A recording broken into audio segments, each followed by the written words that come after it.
स्वयंभू और स्वयंभव मनु और शतरूपा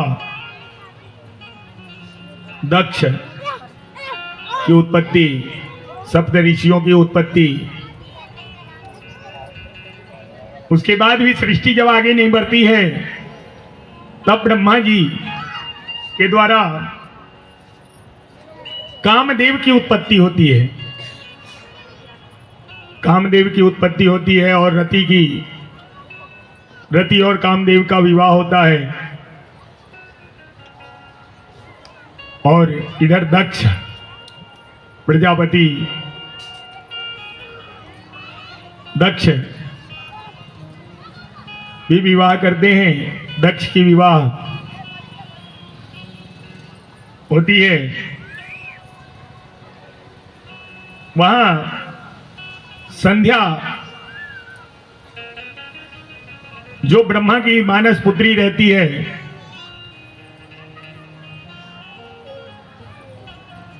संध्या तपस्या में मग्न हो जाती है।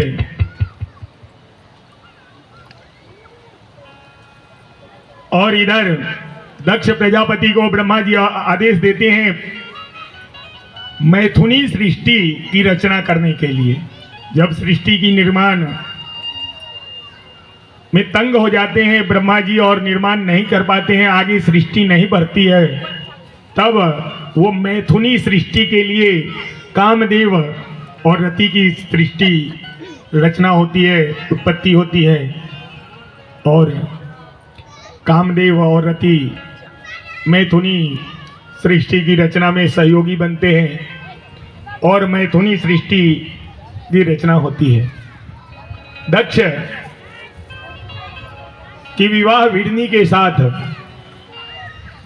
दक्ष की पत्नी का नाम वीरनी है, वीरनी के साथ दक्ष की विवाह होती है।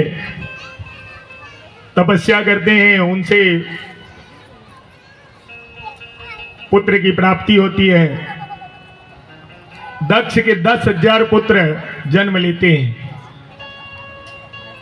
10,000 पुत्र जन्म लेते हैं तो 10,000 पुत्र को वो भेज देते हैं जो कि तुम्हें सृष्टि के निर्माण में सहयोगी बनना है, इसलिए तुम जाओ तपस्या करो। तपस्या करने के पश्चात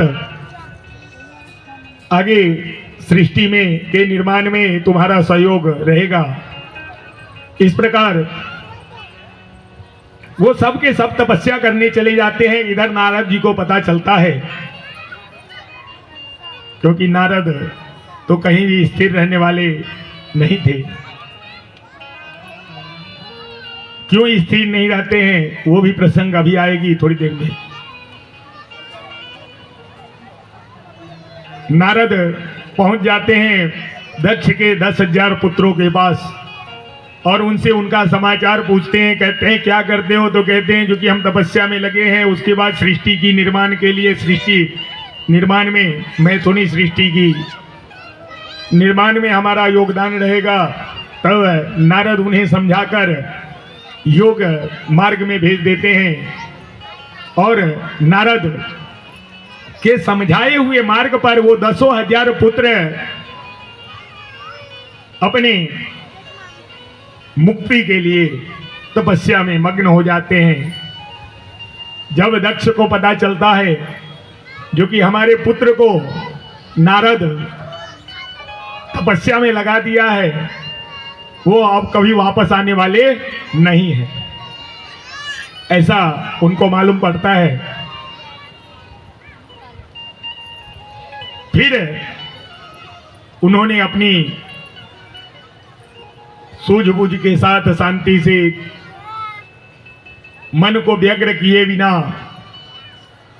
फिर वो 10,000 पुत्र की उत्पत्ति करते हैं। वो तपस्या में सब के सब लग जाते हैं। फिर से नारद जी को पता चलता है जो कि दक्ष के 10,000 पुत्र तपस्या कर रहे हैं। फिर नारद जी उनके पास पहुंच जाते हैं और फिर उन लोगों को समझा देते हैं। फिर से वो लोग 10,000 पुत्र चले जाते हैं, फिर से तपस्या करने में लग जाते हैं। ये बात जब फिर से दक्ष प्रजापति को पता चलता है तो दक्ष बहुत दुखी होते हैं और बहुत ही चिंतित होते हैं।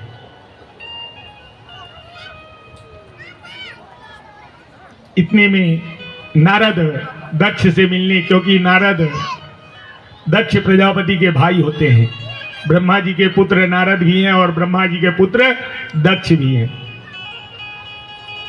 तो जब दक्ष प्रजापति के पास नारद मिलने के लिए पहुंचते हैं, जैसे ही नारद को देखते हैं दक्ष प्रजापति, वैसे ही उनका क्रोध चरम सीमा पे पहुंच जाती है और बहुत ही क्रोधित होते हैं। कहते हैं, नारद, हमने तुम्हारा क्या बिगाड़ा था जो कि हमारे सभी पुत्रों को तुमने तपस्या में लगा दिया। यहाँ सृष्टि निर्माण के लिए हमने 10,000 पुत्र को उत्पन्न किया था और तुमने उन्हें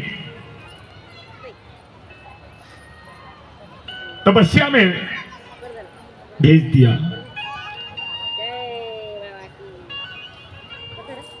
जाओ, तुम्हें हमारा श्राप है।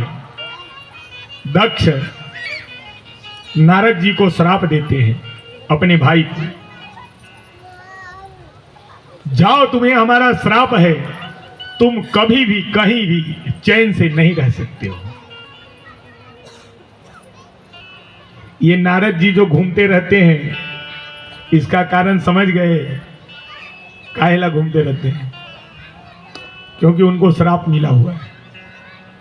एक जगह वो स्थिर नहीं रह सकते हैं।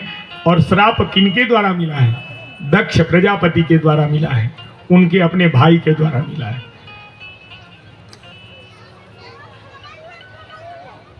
फिर भी नारद उस श्राप से विचलित नहीं होते हैं और फिर नारायण नारायण करते करते अपना भ्रमण करने लगते हैं। फिर सब देव, ब्रह्मा और विष्णु दोनों आते हैं दक्ष के पास और कहते हैं, दक्ष, तुम तपस्या करो आदि शक्ति जगदम्बा का, जो तुम्हारे घर में वो जन्म ले। तुम्हारे घर में जब जन्म लेंगे,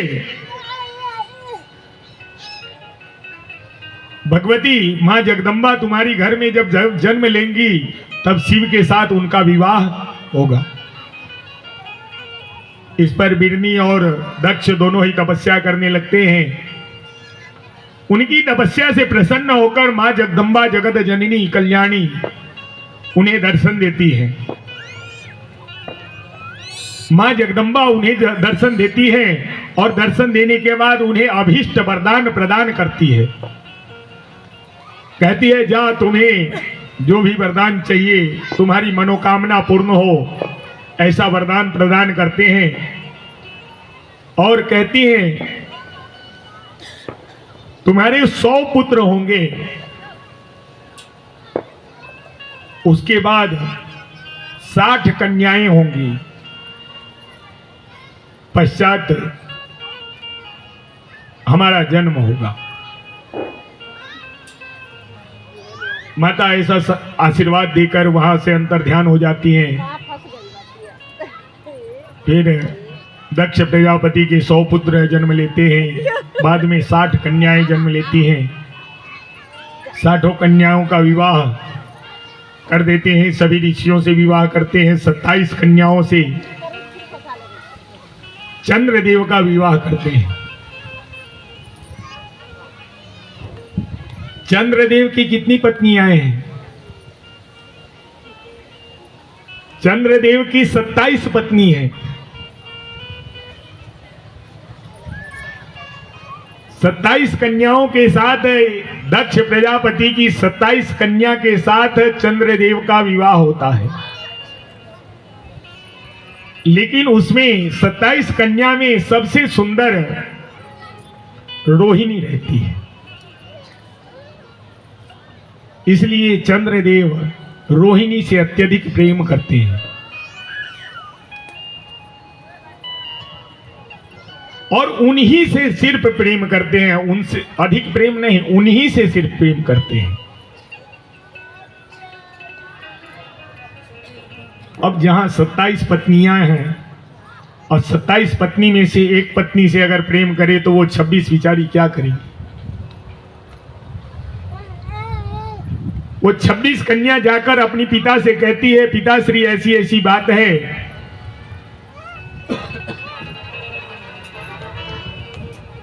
तब दक्ष प्रजापति स्वयं चंद्रदेव के पास आते हैं और उन्हें बहुत प्रकार से समझाते हैं। कहते हैं, हे चंद्रदेव, ये जो 27 पत्नियां हैं आपकी, इन्हें आप समभाव से देखिए। वो सभी पत्नियां आपके लिए बराबर हैं, इसलिए सभी पत्नी को आप बराबर रूप में देखिए।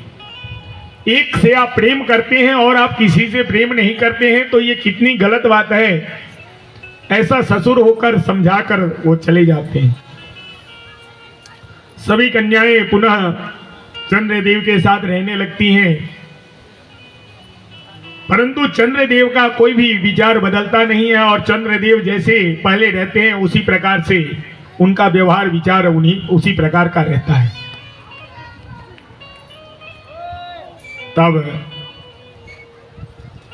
ये देखकर फिर से 26 कन्याएं अपने पिता के पास, दक्ष के पास पहुंचती हैं और उन्हें इस प्रकार से कहती है, हे पिताश्री, कुछ कीजिए। और इस प्रकार पिता से कहते हैं। तो फिर दक्ष प्रजापति जाते हैं चंद्रदेव के पास और चंद्रदेव को श्राप देते हैं। चंद्रदेव को समझाते हैं, परंतु फिर नहीं मानते हैं, तो उन्हें श्राप देते हैं, जाओ तुम्हें क्षय रोग प्राप्त हो, जिसे कुष्ठ कहते हैं। कुष्ठ रोग के श्राप दे देते हैं दक्ष प्रजापति चंद्रमा को, क्योंकि दक्ष प्रजापति भगवान के ही समान है। क्योंकि ब्रह्मा के पुत्र और सबसे बड़े पुत्र दक्ष ही होते हैं। मानस पुत्र तो 7 अलग अलग हैं सब, परंतु सबसे बड़े पुत्र वो हैं। उनके श्राप से तुरंत चंद्रदेव के शरीर में कुष्ठ हो जाता है, क्षय रोग प्राप्त होता है, पूरी सृष्टि में हाहाकार मच जाती है। फिर सब देव ब्रह्मा जी के पास आते हैं और कहते हैं, चंद्रदेव की ऐसी स्थिति हो गई है। फिर ब्रह्मा जी उन्हें शंकर भगवान की उपासना करने का आदेश देते हैं, क्योंकि वही सब कुछ करने में सक्षम है। तब चंद्रदेव भगवान शिव के नाम का स्मरण करने लगते हैं और जब तपस्या करने लगते हैं और वहां शिवलिंग का निर्माण कर उनका पूजन करते हैं, जिसके प्रभाव से उनके तपस्या से प्रसन्न होकर भगवान देवाधिदेव महादेव प्रसन्न होकर उनके सामने दर्शन देते हैं, ज्योतिर्लिंग में प्रकट होते हैं और उनका क्षय रोग वहां नष्ट हो जाता है शिव जी की आशीर्वाद से। तो ये जब शिव को आशीर्वाद प्राप्त होता है तो उनका क्षय रोग समाप्त हो जाता है और क्षय रोग से मुक्त हो जाते हैं। और सबसे पहला ज्योतिर्लिंग के रूप में सोमनाथ महादेव, सोम किसे कहते हैं? सोमचंद्र को कहते हैं। यानी ग्रह जो 9 ग्रह हैं, तो 9 ग्रह हैं तो उनको समझ लीजिए। सबसे पहला ग्रह सूर्य है।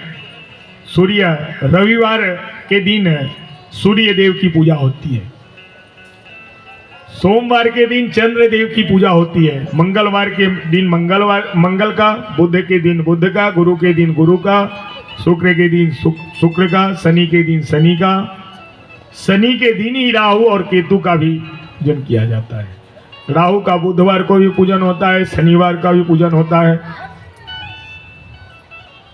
तो सोमनाथ महादेव जो चंद्रदेव की आराधना से प्रकट हुए थे, इसलिए उनका नाम पड़ा सोमनाथ। सबसे पहला ज्योतिर्लिंग अपने गुजरात के प्रांत में सौराष्ट्र में स्थित है। सोमनाथ महादेव समुद्र के किनारे। अपने गुजरात में 2 ज्योतिर्लिंग हैं, एक सोमनाथ ज्योतिर्लिंग, एक नागेश्वर नाथ ज्योतिर्लिंग। नागेश्वर नाथ ज्योतिर्लिंग अपने द्वारिका के नजदीक पड़ता है। तो ये अपने गुजरात में 2 ज्योतिर्लिंग हैं। जो सबसे पहला ज्योतिर्लिंग सोमनाथ के नाम से है, वो चंद्रदेव की आराधना से प्रकट हुए थे।